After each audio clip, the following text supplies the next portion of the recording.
નમસ્કાર ખેડૂત મિત્રો, તમે જોઈ રહ્યા છો ખેડૂત વિકાસ યુટ્યુબ ચેનલ। મિત્રો, આજના વિડીયોમાં આપણે જોવાના છીએ તારીખ 22 જુલાઈ 2024 અને વાર છે મિત્રો આજે સોમવાર। તો આજે કપાસ બજાર કેવું રહી શકે છે અને આ અઠવાડિયાનો પહેલો દિવસ છે આથી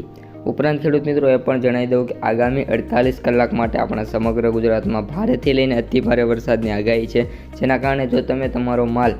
માર્કેટ યાર્ડોમાં વેચવા જાઓ તો સેફટી સાથે જજો, નહીંતર 1 થી 2 દિવસ તમે વેઇટ કરી શકો છો અને ત્યારબાદ તમારો માલ વેચવા જાઓ છો। આ એક ખાસ નોંધ લેજો, ઘણા ખરા માર્કેટ યાર્ડો આના વિશે તમને નોંધ પણ આપી છે। હવે મિત્રો આપણે વિડીયોમાં આગળ વધીએ અને સૌપ્રથમ મિત્રો આપણે વાયદા બજારની શરૂઆત કરીએ તો મિત્રો આ અઠવાડિયાનું આ મહિનાનું આ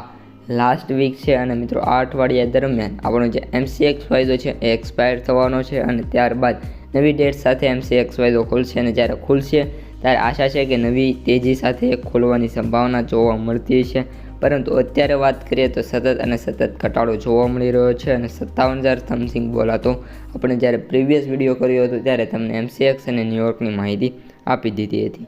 ઉપરાંત મિત્રો બીજી વાત એ કરવાની છે કે ન્યુયોર્ક વાયદો છે એમાં નાની મોટી તેજી છે, પરંતુ એ તેજી ના કહી શકાય, આપણે એકદમ પ્લસ પોઈન્ટનો સુધારો જોવા મળી રહ્યો છે, જેમાં $71 થી $72 સમથિંગ હાલ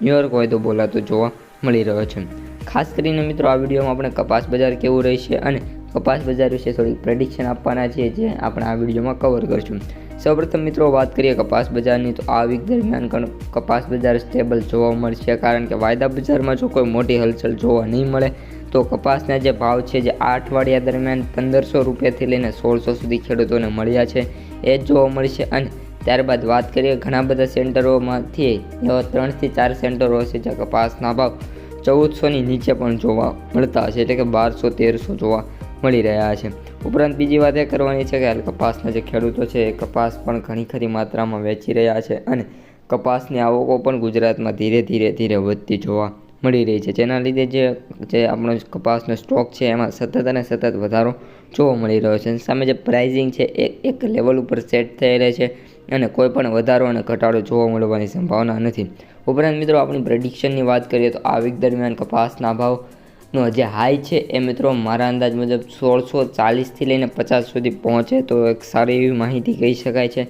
પરંતુ જ્યાં સુધી મને ખબર છે અને જ્યાં સુધી મારો અંદાજ છે ત્યાં સુધી એક એવું સેન્ટર હશે જ્યાં એટલો ભાવ બોલાઈ શકે છે। ત્યારબાદ બીજી વાત કરીએ તો બંને વાયદા બજારમાંથી જે MCX વાયદો છે એમાં નાની મોટી તેજી આ વીક દરમિયાન જોવા મળી રહી છે, કારણ કે એક્સપાયરીની લાસ્ટ વીક છે અને હવે મિત્રો તેજી ના જોવા મળે એવું બને નહીં, એટલે કે MCX વાયદામાં તેજી જોવા મળશે। ઓલ ઓવર કપાસ બજાર આ અઠવાડિયા દરમિયાન પણ સારું રહેશે। તો મિત્રો આ ત્યારની પ્રેડિક્શન વિડીયો પસંદ આવ્યો હોય તો લાઇક, શેર, સબસ્ક્રાઇબ અસ્તુ। જય હિન્દ।